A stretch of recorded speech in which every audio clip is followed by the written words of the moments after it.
You say you're doing it for them, but you're gone before breakfast and you're too tired by dinner. My best hours got the work because that's what I was trained for. And when I had kids, I did the same thing, all in service of my family. They're asking for 5 minutes and you're buried in another strategy call. I was burning the candle at both ends. I was falling apart physically, mentally, emotionally, spiritually, in all ways. And I was literally giving myself into an early grave. You call it providing, but maybe it's just the one place you still feel in control. The argument was, I'm doing this for my family. Yeah. And then what has come to the light for myself and many people in our community is like, we did that in the beginning until we realized that was really just an excuse to go do the thing that we love to do, that we were used to doing, where we feel significant and powerful and impactful, because kids are really, really hard also. It's easier to impress a room of strangers than sit in a mess at home. And that's what led to Tatiana. After I had landed my biggest speaking gig and the charity was doing great and I had written this book about moment making for other people, she said, "You're more of a moment maker for the rest of the world than you are for our family." And she was right. And one day, she'll stop waiting. They'll stop asking. And you'll ask yourself, what do they remember? And that's what turned into Front Row Dads, because I realized I was a businessman who happened to have a family, and I wanted to be a family man who happened to have a business. This is Jon Vroman.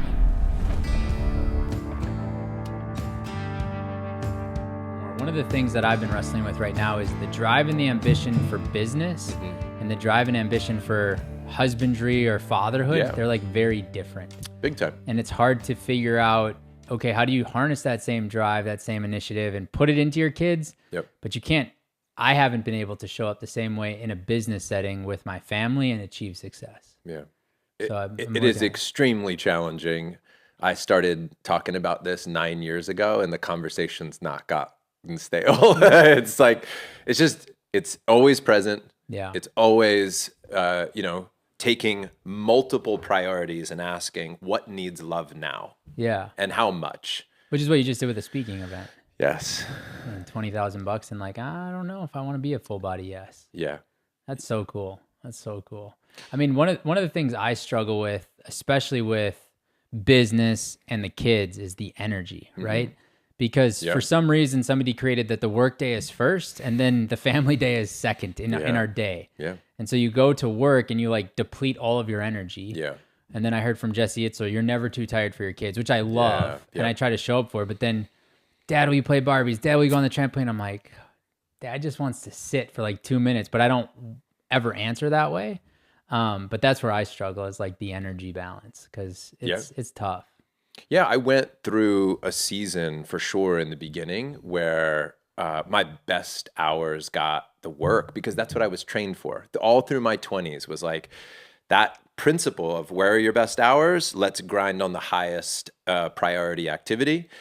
And when I had kids, I did the same thing, all in service of my family. So the argument was, I'm doing this for my family. Yeah. And then what has come to the light for myself and many people in our community is we did that in the beginning until we realized that was really just an excuse to go do the thing that we love to do, that we were used to doing, where we feel significant and powerful and impactful, because kids are really, really hard also.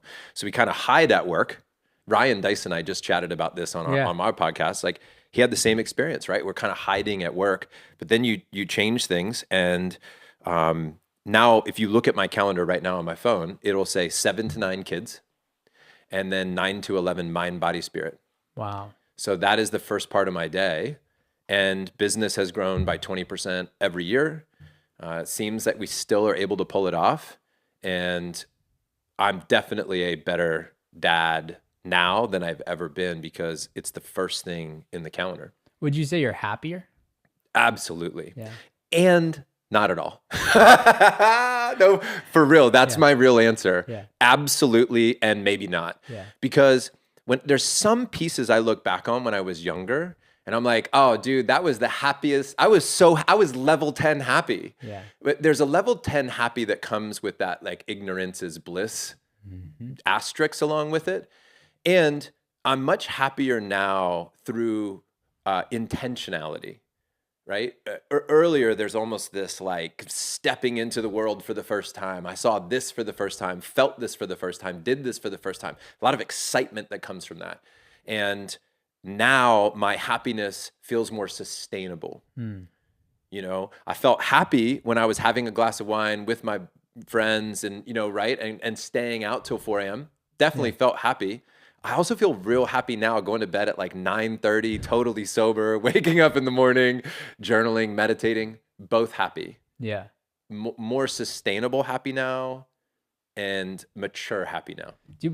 Would you say your happiness is more programmed? Like you've programmed your happiness into your calendar, into your life, into your day, or is it just still authentic and raw? It's both. And I think that there's a yes and in almost every scenario. There's a truth on the other side of a truth, and there's, leave it at that. From your perspective, you went on this journey, right? Of like, hey, I'm going to totally transform my calendar, my life. I'm going to pour into my kids first. My business is going to come second. How many people met you with resistance when you brought that concept forward? Meaning in the community, or well, in the community, or in your business, or in your family, or like, you know, dads, moms? Very few. Wow. For the most part, it was applauded. Yeah. For the most part, it was supported. You know, I think I can recall specific times when I would decline something and people would respond like, holy shit, man, that is awesome that you have that boundary. I remember I was invited to a really big show or a speech or something really important, right? And I had responded, I only have these times. And the person was kind of taken back by the fact that I was not jumping at the opportunity to literally go 7 days a week, whatever you want. Right. Even recently, our mutual friend, David, there was somebody that invited me to connect. This person apparently is, you know, ultra high net worth. And my assistant responded declining it. And then David was like, wow, man, like that's discipline. Yeah. And I had to sit with this okayness of disappointing people or shocking people. But most of the shock and disappointment was followed very quickly with, good for you, man. Yeah. Way to have boundaries, way to prioritize. But you didn't really give a shit what people thought. I do give a shit what people do. think. And I don't want to always. I'm for sure a people pleaser. I have a part of me that is a big people pleaser.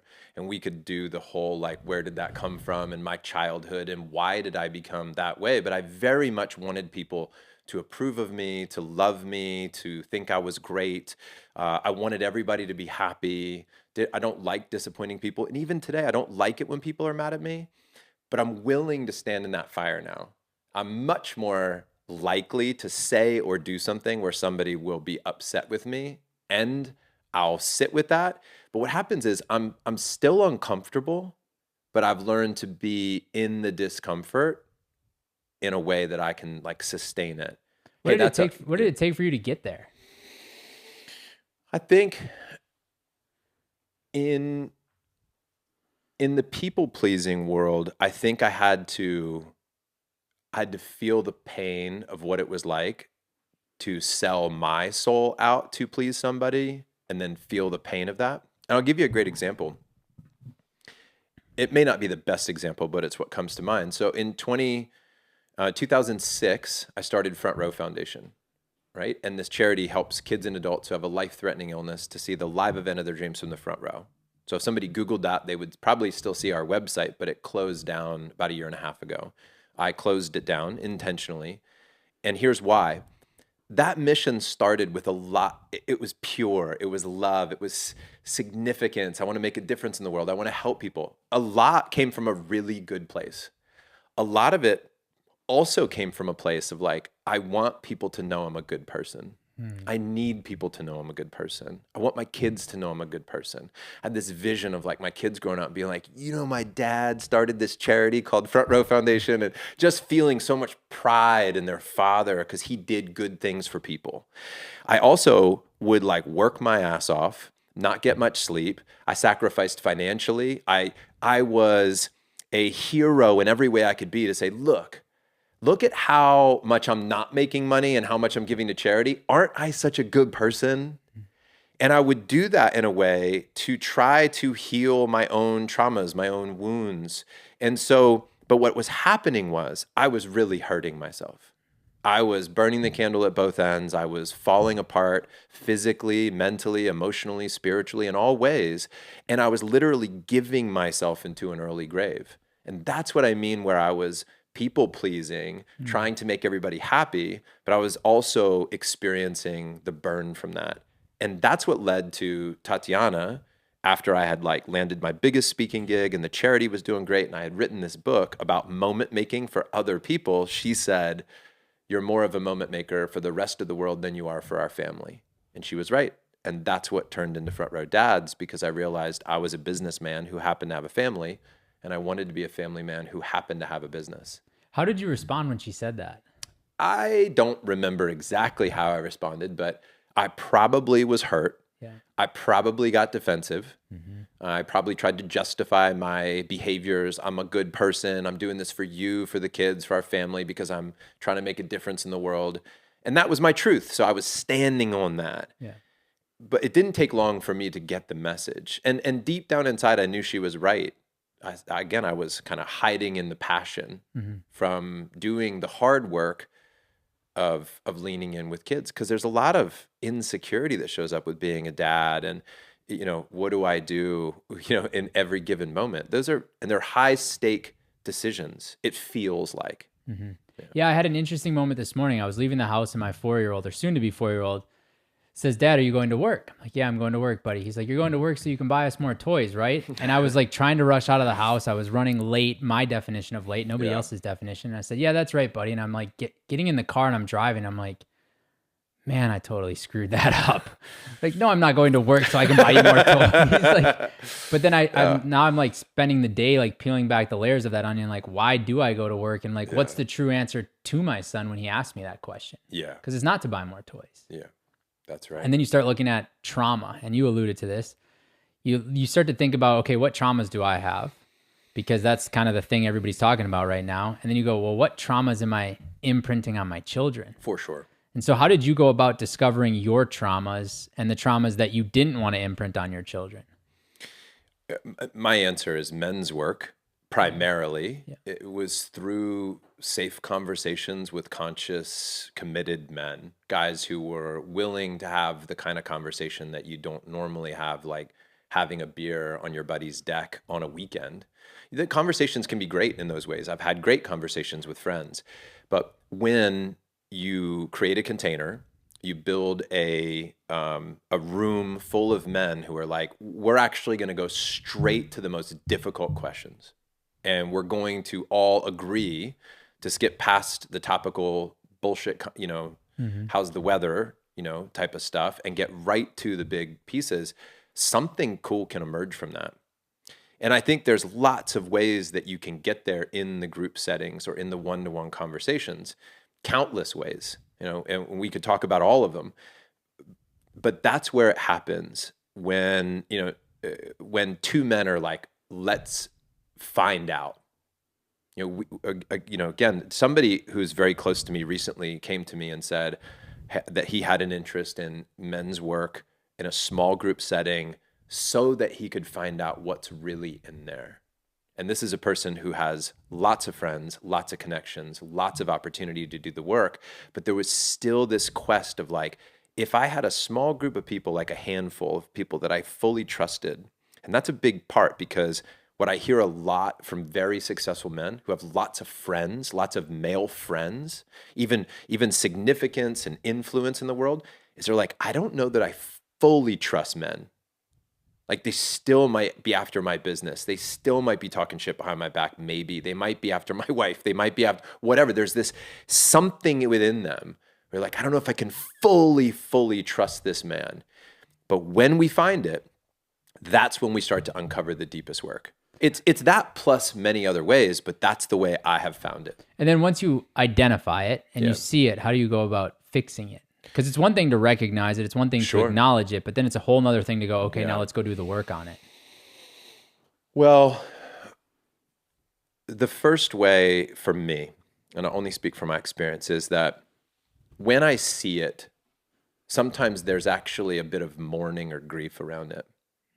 Like when you see it, you're like, oh man, look at all the ways that that's held me back. Look at all the ways that I've projected my trauma and my, these wounds onto my children, onto my spouse, onto my business, whatever it is. So there's a mourning, there's a real grief with that.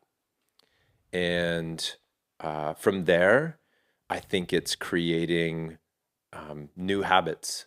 Hey, how am I going to, now that I'm conscious that I do this, now that I'm conscious that I have this, what would a remedy look like? What does health look like? And part of that is just acceptance. It's like your ego. You figure out that it's there. You're like, holy shit, this has been running the show a lot of my life. I'm not going to get rid of it. You don't kill an ego, but you learn to be like, it's there and I can see when it shows up. And so through the awareness, then you can like choose the different response. It's like that old Viktor Frankl, between stimulus and response, there's a space. And in that space, we have a choice. That's really what it is. And so when I would discover a trauma and I would see its pattern in my life, and I would try to create routines that would support maybe the minimization of the impact of that trauma, I would see the gap between activated traumas and how I respond shortening. I would see myself like, oh, that used to take me a week to get back on track, and now it takes me a day. Wow. Used to take me a day, now it takes me an hour, right? And so a lot of it is grace, forgiveness, patience, as impatient as we can be as men, builders, lead domino, get shit done. We have to, in many ways with these things, just be tender and soft and forgiving, and realize that it's not going to likely change overnight. Well, and what I hear you saying is you've gotten very good at giving yourself grace and yourself forgiveness. Have you always been that way, or has it taken a long time? No, man. I like many other men I'm so tough on myself. My internal dialogue can be super negative and it can be tough. And when I became aware of that too, even like as a young man in my early 20s going to a Tony Robbins event, first learning about limiting beliefs, I'm like, holy shit, this has like been running my life. And it was amazing. And then now I'm 49 and I'm still uncovering these. So I'm much nicer to myself these days. I'm much softer with myself and other people. I'm much more compassionate and understanding when, and it's not always easy for me because I can still be very judgmental about people and myself. But the question of like, what is this person protecting? I had this conversation with a front row dad yesterday about a man who we both saw as being very arrogant, right? And intense in his arrogance. And the question came up of, what is that man's arrogance protecting? That's a beautiful question. And when you start to see that, underneath anger is really fear. So instead of that person just being angry, you're like, what are they scared of? Oh, they're scared of not being enough. They're scared that if they don't win this thing, that they're going to literally fall apart and their kids won't eat and their marriage will fall apart. Like they're afraid. And then when you see somebody as afraid, or when you see the little one inside somebody, so instead of, the ass-kicking Matt that just crushes it in life, like the 10-year-old Matt. Yeah, let's look at the little boy. The little boy, that's so powerful, man, for others and ourselves. And then how do you, with two awesome young kids, help them manage or mitigate their negative self-talk? Like, how are you helping them with that dialogue? Well, one is, in a very simple and practical way, Ocean, who's 10, has a checklist, as does Tiger at 15. And there's like things they have to do in the morning and things they have to do in the evening in order to earn privileges. So as an example, they don't get access to any screens until this checklist is done. It's that simple. Do the checklist, earn your screens, because that's what they want, what they right? All want, yeah. Sugars, screens, That's the life of a child at times. And so they know that they don't get to do those things unless they earn them. And one of the things that Ocean does is he reads an affirmation, and I'll write that affirmation using AI now by feeding, here's who my son is, here's what I see, here are his strengths, here's what I'd like to see him develop in himself. And then I write the affirmation and I have him, and he reads it, but he has to read it out loud. And I tell him, you have to read it out loud. I have to hear you read it. For the check mark. Yes. So he has to read it out loud. I have to hear him read it. So it just happens like over breakfast. I'm cooking eggs. He's reading his affirmation out loud. It's beautiful. And then I'll, occasionally rewrite that and hang a new one up. I have the same thing for Tiger. And I think those are some of the ways that we can help with the inner dialogue and also talking with our kids. So Tiger at 15, I'm doing things that I haven't done with Ocean yet because he's 15. Okay. I'll give you one that happened yesterday, by the way. We're in the car and I said to Tiger, hey, imagine you're an adult and you're a dad, whether or not you have a family, just imagine that you are. And let's say you're roughly my age. What is it that you think now at 15, looking at my life, you're like, I want that my dad has. I hope I have that at 49 if I'm a family man with kids. And what about my life do you look at and say, no way. I do never. Because I said with my dad, I had those same things. I was like, oh, I love my dad when he did this. And working out was like one of the things my dad did. He was so disciplined. He was so good at that. I love that. And I was like, I think I anchored in like, I'm going to be strong like my dad. I'm going to be fit like my dad. He modeled that beautifully. Another one that I didn't want was that he would often choose cleaning over hanging out. Organizing the garage, organizing things, that was more important or felt more important. So I was like, what you said earlier, when my kids ask to play or do something, I'm going to attempt to lean in and do that, even if it's for 5 minutes or 10 minutes or whatever. I'm going to attempt to say yes more than my dad did. Yeah. But this beautiful thing led to this conversation for Tiger. And what I'm ultimately trying to do is get into his head about what he sees that he either wants or wants to avoid. And to me, that bringing awareness to things, having like open conversations is the answer to understanding ourselves. And so I'm getting back to the question, or I think the topic at hand, which is how are our beliefs formed and are we talking about them? Because I think one of the most dangerous things is silence. And parents miss the boat with this with their kids, where they're afraid to talk to their kids. They're afraid to get into these big subjects. And I think that one of the things I see more often than not is parents don't push enough. They don't lean in enough. They're actually afraid to discipline. They're afraid to engage because they're like, well, I don't want to push my kid, or I don't, but they do the opposite, which is to disengage. Yeah. And what we hear and what we see in the data is that kids actually want you to push a little bit or a lot at times. They want you to care. They want you to see them. They want you to challenge them, to hold them to a high standard. They want to know, do you see me for who I am? Do you have a vision for my life? And are you willing to engage with me around it? So what did he say? He said one of the things he loves is that I have a lot of freedom. He said, I see your life. If you wanted to hop on a plane tomorrow and go to Colorado and see a friend, you can. You can do anything you want with anyone you want at any time that you want. And he's right, by the way. Yeah. And I love that he sees that. So he's most attracted to the freedom that I've created through business and through the way that we've chosen to live. And then what didn't he like? Well, he was hesitant to tell me. Yeah. Why was he hesitant? I think that the way I interpret it, and I'm only guessing, right? Because he didn't tell me exactly. But I imagine that as a kid, that's probably a hard thing to tell your dad. Yeah. Hey, here's what I don't like about you. He's like, I'd rather avoid that fight. Yeah. I'd rather not piss him off. Yeah. Maybe if I tell him this, he'll remember this and like punish me for it somehow. I'd imagine that's what going through his brain. And I tried to create as much safety for him to say it. So I kind of leaned into a couple of things that I thought he might say. I said, I'm guessing that maybe when you look at mom and I, and by the way, what I'm about to say next is well documented on my podcast and many others, is that the most challenging thing I have experienced in my life over the last 2 decades is my marriage. And that's not a poke at my wife. It means that our traumas, our wounds, our belief systems have activated each other's.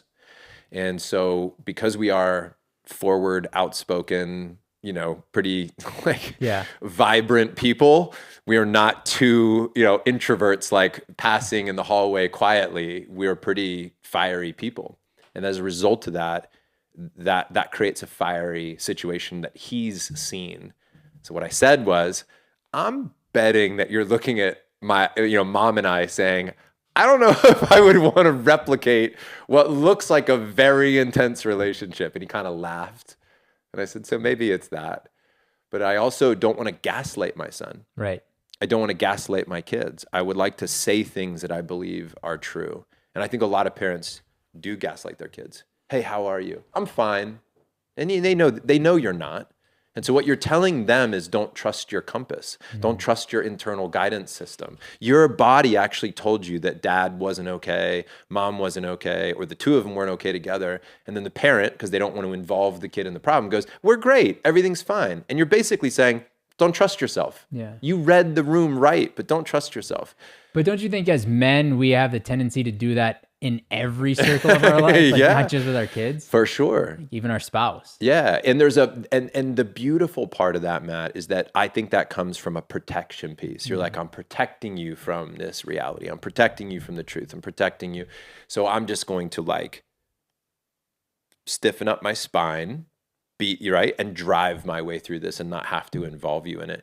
And at times, I believe that is a good move. I don't think you have to dump all of your inner thoughts on other people. I don't think you need to involve your kids in everything. I think there is a healthy situation here that needs like a real check-in to say, what is the right amount? What's the right balance?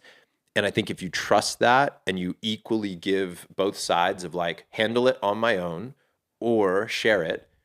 And here's a beautiful question, by the way, on what we're talking about now, this theme came up in a conversation with one of my members yesterday who's extremely wise and has such great emotional intelligence. He said, to what degree do I involve others in my healing? It's a beautiful question, because sometimes the answer is contain yourself. Sit on the couch, talk to God, put your hand on your heart, ask yourself what you think. You don't have to say everything out loud. You don't, right? Like you can just hold it. And on the other one, you don't have to hold it all. Yeah. Say it out loud, talk to your kids, talk to your wife, talk to your buddies. It's a very challenging place to know what to say, how much to say, what to reveal. That's what we're all wrestling with. Do you think that trauma and the fieriness between you and Tatiana is what brought you guys together originally? This is a fascinating question, because you could argue that our souls contract, like we needed each other to heal. I needed to do and say the things that were going to activate her at the highest level. And I do subscribe to this idea that our partners are uniquely designed to piss us off, to trigger us, to touch the buttons that only they can touch in the ways that they touch them. If we lean into that, there's tremendous growth. We can also run away from it. And I'm not here to say whether somebody should stay or go in any situation. I think there are very clear cases where somebody is designed to go and for things to end. And there are very clear cases where it's like, hey man, learn from that. So yes, our spouses are so uniquely designed to challenge us. And I think that we're destined for each other. I don't know that what's going to happen in the future. I mean, honestly, based on a text exchange that was happening in the car when I saw you before I was getting out, I would say the future is uncertain. Yeah. We're in the middle of like a very intense rupture right now in our relationship, real time, as we're talking. This is a very intense time. But what's beautiful about that is you're open about it. So many people would come into this conversation and be like, my marriage is great, my wife's amazing, everything is good. Yeah. But you know that the healing happens on the other side of the awareness, the talking about it, the feeling about it. So when you're going through that, which we all go through, regardless of how great your relationship is, there's going to be fights. How do you balance showing up still as the father you need to show up as and the businessman you need to show up as, with that weighing on your heart and on your mind? Dude, it's so hard. Yeah. I'm just going to say that from the start. It's so hard. I said to my team this week, I posted in our Slack channel to the staff, I said, hey guys, got a few things that are weighing on my heart right now. I'm not at my best. I'm going to ask for your grace, your support. I won't be as responsive or engaged right now as I navigate what's a difficult season for me. which may last hours or days. I'm not quite sure.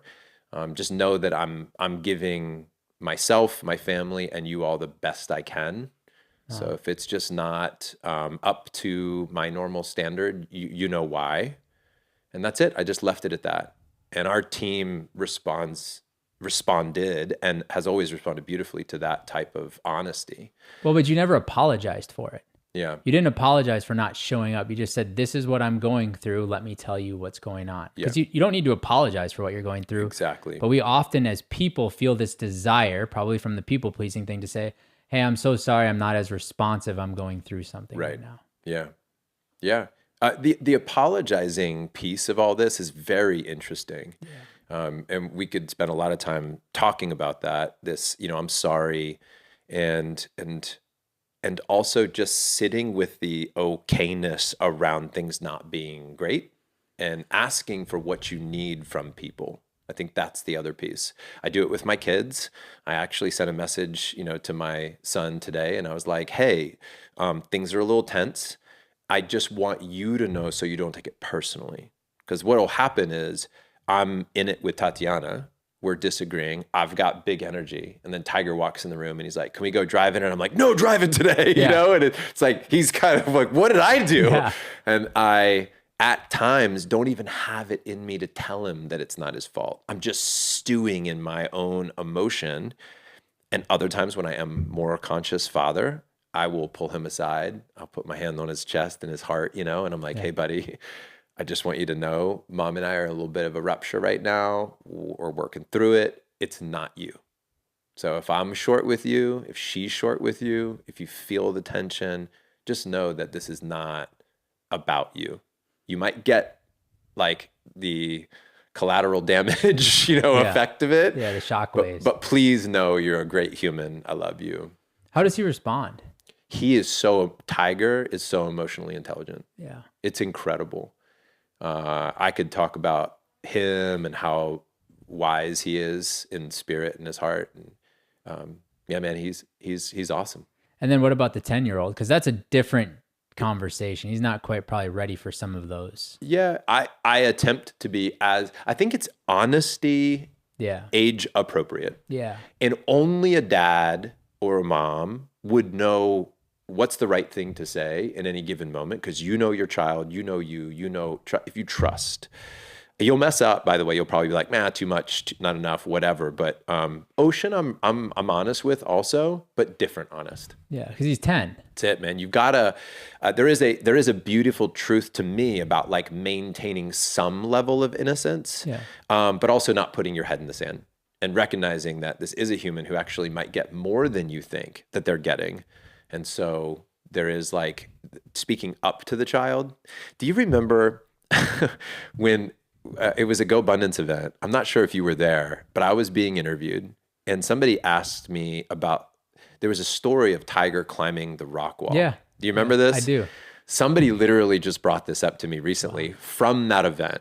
And I won't tell the whole story now, but what I'll say is that there was this moment when Tiger, when he was younger, was attempting to climb a rock wall. I didn't think he could do it. The guy who was like putting the harness on the people to climb the rock wall, he did believe in Tiger, and Tiger was able to actually do it. The moral of the story was that I saw Tiger like I remembered him yesterday, and this guy saw Tiger with a fresh set of eyes, like what his potential was. And it reminded me that when we're around people a lot, we can trap them in this like version of, we talked about this prior to hitting record, about brand and how people still see me as a speaker. And I haven't been a speaker for 6 years, just leading the Front Row Dad community full time. But that takes a while for people to catch up when they see you a certain way. We have to be careful not to treat people like we remember them. How about yourself? Like you look in the mirror and you probably still trap yourself at times. 100%. How do you get out of that? Well, I think that I'm going to go back to the core of what I think of this conversation, and also what brings you and I together is our work with men. Yeah. And I think what that is having men who have the guts to challenge you and call you up and not let you do that to yourself. And if you have enough other great examples of men who are doing the work around you, you will be inspired to keep elevating and growing and leaning in. So I think that part of it's that what I see in myself because other people hold the mirror up, and then part of what I see in them. How do we not trap our spouse? Because like I find myself all the time remembering Melissa, who she was before 3 children. Yeah. And 3 children is a little bit more chaotic. And obviously she's not as attentive to me and what's going on because she's got, you know, the kids that she's looking after, we're looking after. How do you not trap your spouse? Well, you're asking the question. Men and women are listening to this. I would encourage them to sit with that question and journal about it. Yeah. How are you? And be honest with yourself. In what ways are you trapping your spouse in an old version of how you see them and holding them back? Because that's what you see. That's the story you tell. You repeat it. It's like an affirmation, right? My spouse is blank. If they've always been late and you keep talking about how late they are and you poke around that, or then you help just lock in the identity. Yeah. So part of it is just the awareness of it. You could also ask your spouse, if you have that type of relationship, like, hey, where do you think you've evolved and I still see you as a older version of yourself? Right. Where do you think I have not caught up to this new, beautiful evolution in your life? So the affirmation trick with ChatGPT doesn't work the same with a spouse as it does with the kids, is what I'm hearing you say. I require Tatiana to read an affirmation. To become the woman I want her to be. Yes, exactly. Yeah. What about, so you're, at the core, you said you're a people pleaser. There's a part of you that is a people pleaser. That's accurate. When you're a parent, that is still existing inside of you, right? Not telling your kids no, not wanting to disappoint them. Yeah. How do you balance the people pleasing with the parenting? It's such a great question, man. This just came up with Tiger recently, where I issued some consequences and I challenged him in such a way that it was uncomfortable for me. And I think I heard somebody say one time, when a child gets a phone, as an example, at whatever age you deem that to be appropriate, when you give them the phone, make sure it's your phone. Because I remind Tiger that you don't have a phone. I have a phone that I'm letting you use. Mm-hmm. And it's like those types of moments where I still claim fatherhood. I still claim leadership. And I had a conversation with him recently where I said, hey, man, I need you to be more aggressive. I actually need you to be more aggressive, because that's what I'm calling in. And so some of it is like, how do I keep telling him that he's enough? Nothing he'll ever do will make me love him anymore, that he has what it takes. How do I be patient as a father? And at the same time, be somebody who's willing to take away his phone, right? Tell him he was wrong.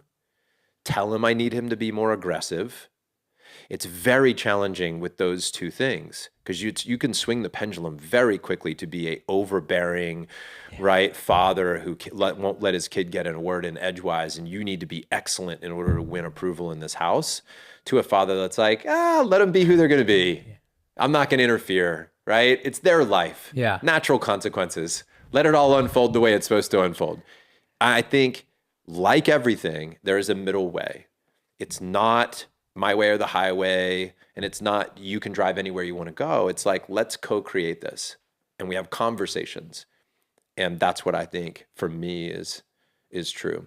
And so like when you discipline, is it taking things away? Is it creating more work? Like what's your tendency from a discipline perspective? I think you have to know your child and what works with them, first of all. I think you need to experiment constantly, because some things are going to work and some things aren't. And I believe in incentives and consequences, just naturally in life. Like that's how I like to work. And so if you do this, you can achieve this. I will pay you for this. I will give cash for things. I will give incentives of whatever it might be, and I'll give consequences. So, as an example, I'll give you a practical example of this. For Tiger's school, some parents are going to thrash at this one. I'm sure this will get some, either all in or, you're an idiot comment. But for his grades, I said, I'm viewing school for you like it's your job. Now, I want you to learn that when you put effort into something, you can earn cash for doing it, right? So here's what I'm going to do. I'm going to reward you for an A. You get X amount of dollars, right? So I pay him $200 for an A, $100 for a B, $50 for a C, but I take away $50 for a D, I take away $100 for an E. So he's got incentives and consequences with his grades. Now, I started that this year in high school. And what I wanted him to do is I want him to be motivated, because there's part of him that might say, why? Why do I want to do this? And I'm like, here's a reason that I want you to do this. I want you to perform, to learn how to perform.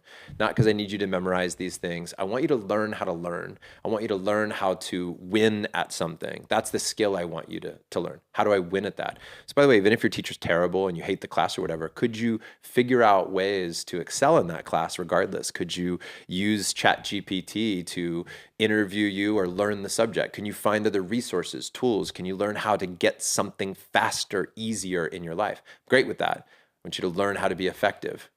So that's a great example of how I'm experimenting. Talk to me a year from now. I know, has it worked so far?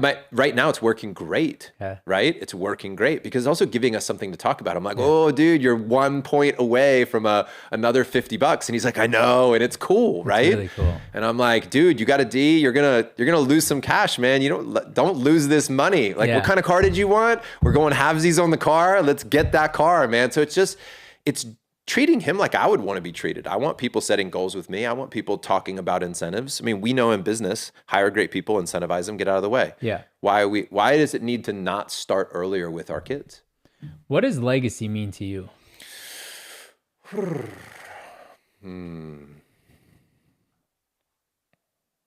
What does legacy mean to me? I think of this as legacy is energy more than it is about having your name written somewhere. I have always appreciated the thought of like, hey, Matt, tell me about your great-great-great-grandfather. And you're like, what was his name? Yeah. What did he do? Right? What was his impact on the world? 99.999% of people will shrug their shoulders and be like, I have no idea. Yeah. So within 2 or 3 generations, we have no idea. But the energy of something, I think our legacy is actually not necessarily, I don't know that we should care about the legacy hundreds of years from now, to concern ourselves with that so much. Some of that gets into ego. I want my name to have, I want people to remember my name. Listen, there could be some beautiful parts of that. But the interesting thing about legacy is that if we do the right thing in any given moment, like if we align ourselves with spirit, with God, if we align with our values, if we operate in such a way where we put our head on the pillow every night and feel good about who we were to ourselves, to our kids, to our wives, to our businesses, and we know internally, to me, that's legacy. It's like legacy starts now. Legacy lives now in us. Because if anybody believes what I believe, and that is that energy is this frequency, it's that which I can't always describe, see, taste, feel, but it's just a vibration. It is something that I experience. If I'm vibrating at that frequency, then I'm doing good in the world. I don't know where that ripple goes. I don't know what impact it has, but I've got to believe that if I heal, generations. You may have heard this before. It's like healing generations before me and after me. Yeah. How the fuck do I know if that's true or not? I don't really know, but it's a beautiful thought. Yeah. And if it helps me feel good in my body today, that in some way, because of who I've chosen to be and how I chose to show up, that I might be able to heal people around me or impact, that which I can't see at times for the better, that to me is legacy. So legacy lives now is how I would sum that up. Yeah, I always love the saying. People will say, how are you going to leave a legacy? And I think the only way to leave something is to live it. That's it. You have to live it. Yeah. And when you talk about like living and spiritual and energy, like I kind of want to lean into the concept of I'm very spiritual from an energetic perspective. Right. The universe is like a river. It's very like flowing. And if I can tap that flow, it's abundant. But you've also mentioned God a lot. So how do you balance this spiritual sort of energetic energy and then also this figure, this godlike figure? Are they one and the same for you? Are they two different things? How do you play with that? It's the same. It's the same. Yeah. So whatever word we use, and I love the thought that we're just making sounds with our mouth. right? We're these two animals going, ruh, ruh, ruh. Yeah. I say God, right? Like I make this sound with my mouth, and we all think that we know what the other person means when we make that sound. Yeah. But we're these primal creatures grunting into microphones right now. Yeah. Trying to understand each other, trying to feel like we can relate and we can ultimately feed ourselves, protect our children, and to thrive. That's what we're doing. And whether you call it, it doesn't matter to me, God, spirit, life force, source, right? All the names I could give it means the same thing to me. And what it is there is some type of energy, some type of life force, some type of frequency that exists. And I'm not offended when somebody says God and they have a version of what that is. If somebody's tapping into something that is supporting them in their evolution, beautiful, good for you, right? Good for me. I used to get hung up on, I would say the word God and I'd be like, is that really what I mean? Do I mean God? I would even say prayer. And I'm like, that doesn't feel right. Am I subscribing to religion? Am I now, have I lost my freedom because I say I can, right? Like all of this wrestling of who am I? Are you controlling me? Do I need to subscribe to your dogma? Like, what is it? And now to me, I have this beautiful, like I can put my hand on my heart and I'd be like, I'm talking to God. And to me, it's not like a figure. It's not a religious piece. It's like, I'm communing with spirit. And I'll say the word pray and feel good. I'll say the word God and feel good. I've just forgiven myself and said, oh, look, we're all just trying to talk to and be connected to this thing, this beautiful energy, and that's it. I try not to wrestle with the intellectual part of it. I try to get the spiritual benefit of it. But you've also removed judgment from that. Because what I hear you saying is you used to have all of these judgments. Definitely. These four corners of the box, and that was all you saw. And then you've ripped out the judgment, and now you see so much more possibility with it. Yeah, it's like, I'll give you a great visual. I was, so I grew up in a church, and then I left that church, and then I've since, as an adult, like gone back to churches to see, how does this feel now? Yeah.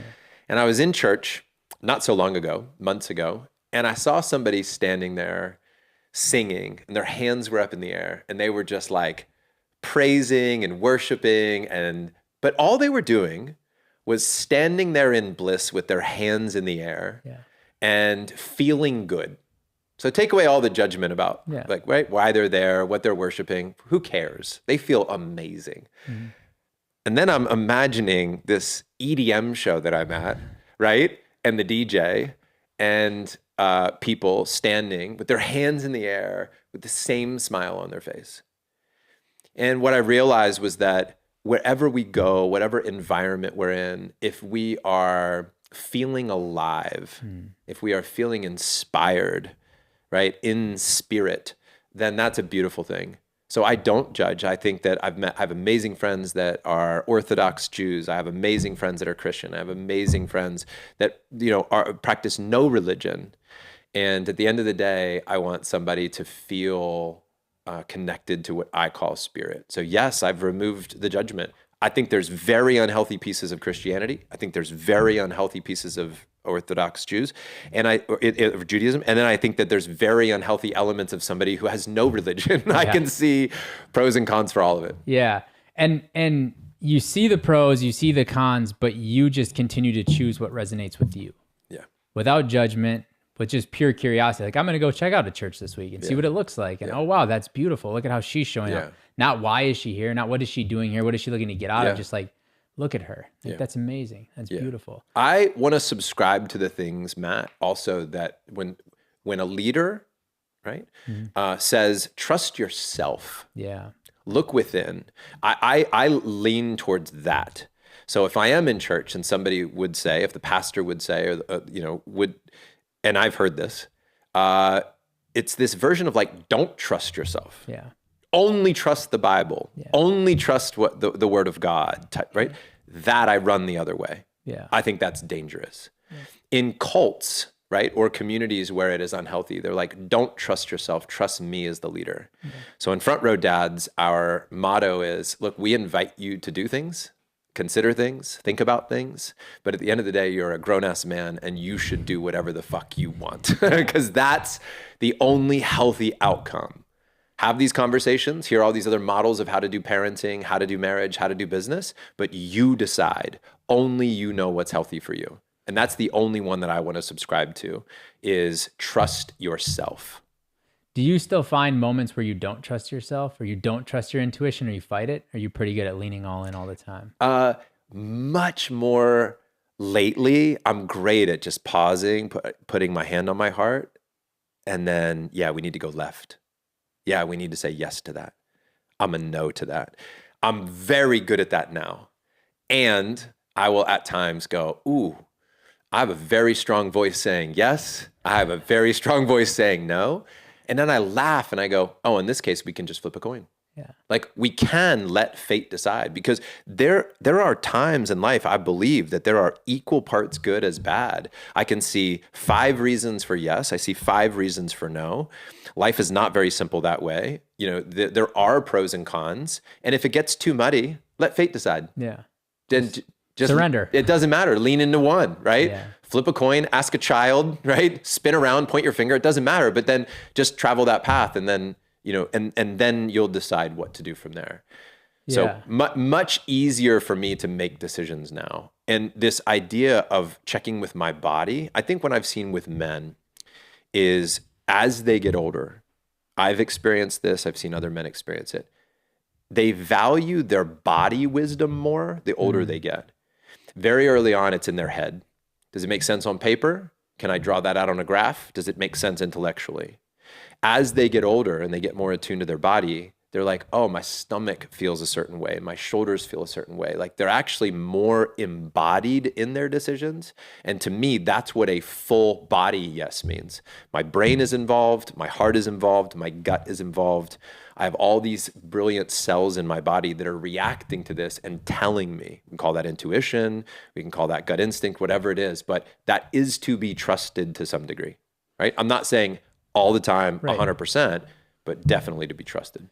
So it's going to be ironic because not coming from a place of judgment, but purely a place of awareness because you've had so much exposure to men, specifically fathers, through what you've done with Front Row Dads. Fundamentally, in today's day and age, where are men screwing up most as fathers? They're not engaged. Yeah, they're not embodied. They are not claiming their power. And I'm not talking about abusive power, yelling, screaming, punching things, which I have done all of those, by the way. But I'm talking about a solid man, right? Well, I call that a solid man, a man with range. And range of I have dark, I have light energy in me, right? I have in control and out of control, all parts of me. I have wounded parts and healed parts. I am a full range man. And just like I'm doing with my hands where I'm holding them out, when I stretch to either side of that, accepting my light and my darkness, the more that I do that, I increase my capacity as a person to hold myself and therefore hold other people. And what a father is missing is their own personal expansion of capacity and range, and then they're not bringing all of their capacity and range to their family fully. So there's 2 pieces. One, they may not be finding their capacity and range because they're not doing the work, and then they are not bringing whatever version of themselves to their family because they're avoiding that. So if you grow and engage, that's where all of the magic happens. Why do people not engage? They're scared, rightfully so. It's an important job. You can screw it up. Yeah. Right. You can. And so they abandon ship. They disengage. They go do something else. They make excuses for why they're not going to show up. I mean, Front Row Dads, the reason that name exists is it's about being in the front row is proximity.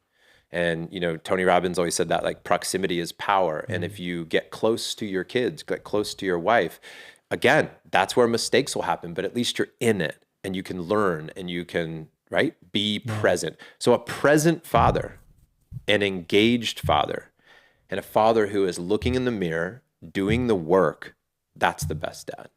So outside of your relationship, where in your life are you most flirting with disaster? I don't want to give you an easy out. No, I love this question. Outside of my relationship, where am I flirting with disaster?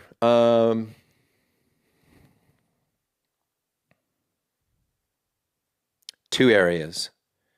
One is with health. This may sound crazy, but like we know that we have some mold in our house. And we know that from testing. We've tested our bodies. We have mold in our bodies, we know. And I think that we keep saying, we're going to remedy this. We're going to get it taken care of. And I think that mold is such a serious topic that I'm kind of flirting with disaster by maybe not taking it even more seriously. I am doing things, I am taking action, but I could be missing something there. I do feel like that's flirting with potential health disaster, right? I think at work, where I'm flirting with disaster is not getting the right who in place fast enough to where we both know somebody who passed away last year, a person I was very, very close with at 44 years old, who left 4 daughters behind. And I think to myself, to really protect our staff, our members, my family, maybe financially in the future, if something were to happen to me, maybe I'm flirting with the disaster of like, I have too much faith that I'll be here tomorrow, and that if I'm not, then maybe the wheels come off of things that I hope I've maybe secured those wheels a little better. So maybe I'm flirting there. So have you taken actions after his passing to like get your affairs in order? Yeah, big time. Yeah, that affected me more than almost anything in my life. I was profoundly impacted. I could talk about that for hours and hours and hours, but yes, man, I looked at lots of things. I went back to my will. I went back to our insurance policies. I've been talking with the team differently. I'm communing with God differently around this subject. And so, yes, man, there's lots of ways that I've allowed for his life to be a blessing to mine. Yeah. And have you changed the dialogue with your wife or your children for what you want them to remember? No. And I'll tell you why. Because to me, when I sat with this question before, I realized that the only thing that matters in that case, let me bite those words back for a second. What matters most, there's lots of things that matter, but what matters most is how I'm showing up. So I can talk a big game, I can write a letter, I can hang our values up, I can do all that stuff. Nothing wrong with it. But I'm living my values every day. Right? I do have a brand. It's the one that you're living. So you can hang up respect, integrity, trust, honor on your wall, but if you're not doing those things, those aren't really your family values. Those are words on a wall. So to me, what I think was very important is that I change energetically. I change my behavior. I change how I'm talking to them. And I am for sure a better dad after his passing. I'm a more loving, present person, more forgiving person. I gave up drinking in his honor, which to me was just my way of saying, hey man, I was praying to him in my sauna and I had a conversation, and that was what came of it, was to just stop drinking. And I'm so grateful that I did that. So I think there are actions I'm taking that feel like are the most important thing. Yeah. And somebody listening to this is going like, man, I feel like I'm a good dad, but I know I've got more to give. Going back to your range thing, like I got more capacity, I got more range. Yeah. They're hearing this and they're going like, front row dads, what is this? What's this all about? Why would somebody choose to be a part of the front row dad community, and what would they get out of it? Yeah, I think, first of all, it has to be a man who's ready for this. They have to be at a time in their life when they're like, I don't want to have to sell somebody on the value of relationships. Yeah. I don't want to have to sell somebody on the value of growth. I don't want to have to sell somebody on the value of showing up as a dad. But if they are like, I want to be there for my family, I know I have room to grow, right? I know that relationships are important. Then this is a community of men who choose to be family men with businesses, not businessmen with families. And by the way, if that phrase does not hit you or resonate with you, you are likely not a good member for us. But if that phrase is like, ooh, I get that. that frequency is right for me, then I would say lean in, start listening to the podcast, like come to one of our free events that we host like once a month where you can join a call and learn about it. Just start asking questions and leaning in. What Front Row Dads is a community of men who want to be there for each other, right? They're choosing to show up, to have conversations that most men are not having online and in person. You know, we have small groups that we call bands, so 4 to 8 guys that meet regularly. We have online events for guys who can't travel or won't travel at this current time. We have live events for guys who are ready to hop on a plane and come hang with us. Just like what, you know, I've seen thrive at GoBundance or any community of amazing people is the depth of the conversation. Can I be myself? Can I trust these people? Are they here to help me? And nothing is better than having a group of people around you. My buddy Braden says community is the greatest survival tool. And I love that because I used to think when I was younger, Matt, that if I die, who comes to my funeral? Mm-hmm. Kind of the like, who do I matter to? But you know what I really care about now as a 49-year-old dad of 2, right? Is I'd be honored if people who love me came to my funeral. Of course, that would be great. I'm not here to appreciate it, but wonderful, right? It means that maybe I love them and they love me, and that's a beautiful thing. I really want to know who's going to be there for my family. I want to know who's going to show up a month later, 6 months later, a year later. Like, do I have the level of brotherhood, by the way, that's going to show up for my family 2 years later, 10 years later? What level of auntie and uncle are we talking about? And I wanted my kids to have 100 amazing uncles in their life, people that I poured into. And so I think that I'm going to go right back to your question, which is Front Row Dads is a brotherhood. It's a group of men. Just like there's many great brotherhoods, for the record, right? We love ours. If it's a good fit for anybody listening, great. But you can find community in lots of places. You can find it in your church. You can find it in your neighborhood. You can just get a couple dudes together and do that. But if what you know is maybe organizing men around you for events is not your strength, then let us do it for you. Yeah. Right? So people, they go, am I paying for friendship? I go, no, you're paying for us to fucking organize all the stuff that's hard to organize. Yeah. Right? You're hiring an admin team to help put together the events, the conversations, but no, you're not paying for friendships. These are all men who could have friendships for free. Yeah. You're paying to have people organize intentional dialogues and gatherings. That's what you're doing. And the resources that support the mission of being better fathers. It's beautiful, man. I really love and respect the way you show up for people. I've been fortunate to be around you a very good amount of my time with working with David, and you always show up so authentic, so vulnerable, so raw. I love what you're doing with Front Row Dads, and I'm just really grateful for the conversation we had today. Thanks, man. Yeah, this has been great. I looked forward to this, and it didn't disappoint, man.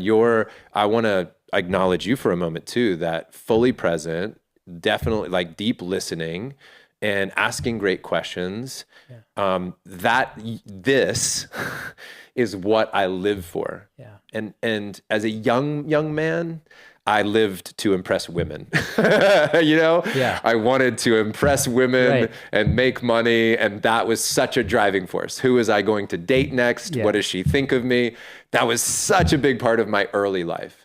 It's fascinating to me that as a 49-year-old man, I have so much desire and love and respect for great men like you to be in conversation like this. Yeah. And this feels like one of the highest and best uses of time. So thank you, man, for having me. Yeah. Thank you for your work. It's been great to watch one of my best friends talk about you behind your back, because I get a lot of like David's thoughts about you, you know, when it's just the two of us, and he loves and respects you, thinks the world of you, has such great things to say about you. And even other people saying that they admire and are in ways jealous of the relationship that you two have and how you support each other and you have each other's back. Yeah. We're very lucky. It's great. Very lucky. Thanks for your time, man. I appreciate you. Yeah.